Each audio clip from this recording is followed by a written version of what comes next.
சங்கீதம் 7. என் தேவனாகிய கர்த்தாவே, உம்மை நம்பியிருக்கிறேன். என்னை துன்பப்படுத்துகிறவர்கள் எல்லாருக்கும் என்னை விலக்கி இரட்சியும். சத்துரு சிங்கம் போல் என் ஆத்துமாவை பிடித்து கொண்டு போய் விடுவிக்கிறவன் எல்லாமையால் அதைப் பீறாதபடிக்கு என்னை தப்புவியும். என் தேவனாகிய கர்த்தாவே, நான் இதைச் செய்ததும் என் கைகளில் நியாயக்கேடிருக்கிறதும் என்னோடே சமாதானமாயிருந்தவனுக்கு நான் தீமை செய்ததும் காரணமில்லாமல் எனக்குச் சத்துருவானவனை நான் கொள்ளையிட்டதும் உண்டானால், பகைஞன் என் ஆத்துமாவை தொடர்ந்து பிடித்து என் பிராணனை தரையிலே தள்ளி மிதித்து என் மகிமையை தூளிலே தாழ்த்தக் கடவன். கர்த்தாவே, நீர் உம்முடைய கோபத்தில் எழுந்திருந்து என் சத்துருக்களுடைய மூர்க்கங்களின் நிமித்தம் உம்மை உயர்த்தி எனக்காக விழித்து கொள்ளும்.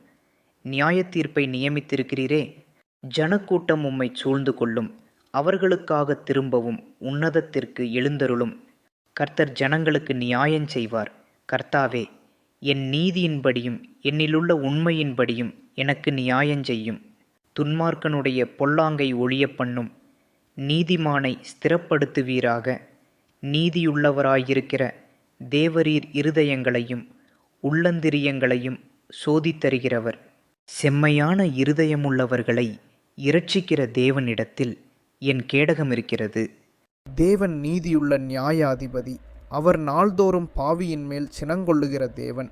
அவன் மனந்திரும்பாவிட்டால் அவர் தம்முடைய பட்டயத்தை கருக்காக்குவார். அவர் தம்முடைய வில்லை நாணேற்றி அதை ஆயத்தப்படுத்தி இருக்கிறார். அவனுக்கு மரணாயுதங்களை ஆயத்தம் பண்ணினார். தம்முடைய அம்புகளை அக்கினி அம்புகளாக்கினார். இதோ, அவன் அக்கிரமத்தை பெற கற்ப வேதனைப்படுகிறான். தீவினையை கற்பந்தரித்து பொய்யை பெறுகிறான். குழியை வெட்டி அதை ஆழமாக்கினான். தான் வெட்டின குழியில் தானே விழுந்தான். அவன் தீவினை அவன் சிரசின் மேல் திரும்பும். அவன் கொடுமை அவன் உச்சந்தலையின் மேல் இறங்கும். நான் கர்த்தரை அவருடைய நீதியின்படி துதித்து உன்னதமான கர்த்தருடைய நாமத்தை கீர்த்தனம் பண்ணுவேன்.